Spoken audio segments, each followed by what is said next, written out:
ആയിട്ടുള്ള അച്ചാറാണ്. നിങ്ങളെല്ലാവരും ഇത് ചെയ്ത് നോക്കണം.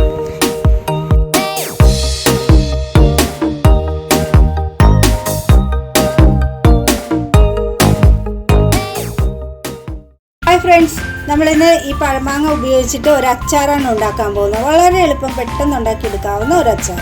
അതിന് ഈ മാങ്ങ തൊണ്ടൊക്കെ കളഞ്ഞ് എടുക്കാൻ നോക്കാം.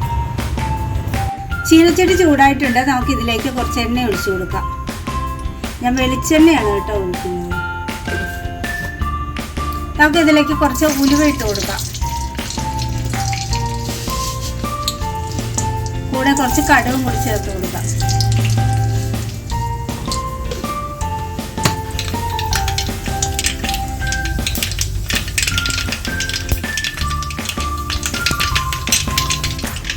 ഞാൻ ചെറുതായിട്ട് അരിഞ്ഞിട്ട് ഒന്ന് കൈകൊണ്ട് ഉടച്ചെടുത്ത ഉള്ളിയാണ്. ഈ ഉള്ളിയും വേപ്പിലയും കൂടി നമുക്ക് ഇതിലേക്ക് ഇട്ട് കൊടുക്കാം.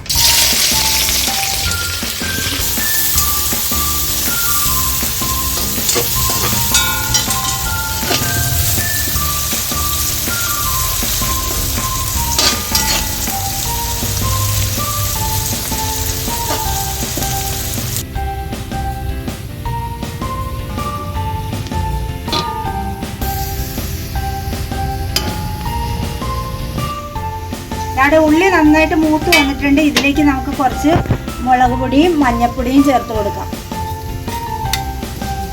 ഞാൻ കുറച്ച് മുളക് പൊടി ചേർത്തിട്ടുള്ളത്. നിങ്ങൾക്ക് എരിവ് അത്യാവശ്യം വേണ്ടതുകൊണ്ട് നന്നായിട്ട് മുളക് പൊടി ചേർത്ത് കൊടുക്കുക. അതിനുശേഷം ഒരല്പം കായപ്പൊടിയും കൂടി ചേർത്ത് കൊടുക്കുന്നു. മുളക് മൂത്ത് വന്നിട്ടുണ്ട്. ഇതിലേക്ക് നമുക്ക് ഞാൻ ഇങ്ങനെ അരിഞ്ഞു വെച്ചിരിക്കുന്ന നല്ല പഴമാങ്ങ ചേർത്ത് കൊടുക്കാം. ഇത് നമ്മുടെ നാടൻ മാങ്ങ ആയതുകൊണ്ടാണ് ഇങ്ങനെ ഇരിക്കുന്നത്. ചെറിയ മാങ്ങ ആയതുകൊണ്ട് നിങ്ങൾക്ക് ഏത് മാങ്ങയിൽ വേണമെങ്കിലും ഇങ്ങനെ ചെയ്യാവുന്നതാണ്.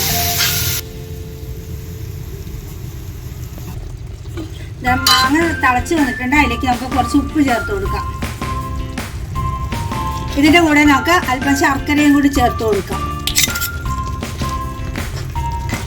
അപ്പോഴാണ് അതിൻ്റെ നല്ല ടേസ്റ്റ് വരിക.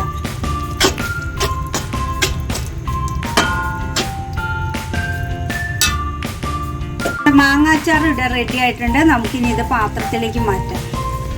ഇതാ നമ്മുടെ സൂപ്പർ മാങ്ങ അച്ചാർ റെഡി ആയിട്ടുണ്ട്. നല്ല ടേസ്റ്റി ആയിട്ടുള്ള അച്ചാറാണ്. നിങ്ങളെല്ലാവരും ഇത് ചെയ്ത് നോക്കണം.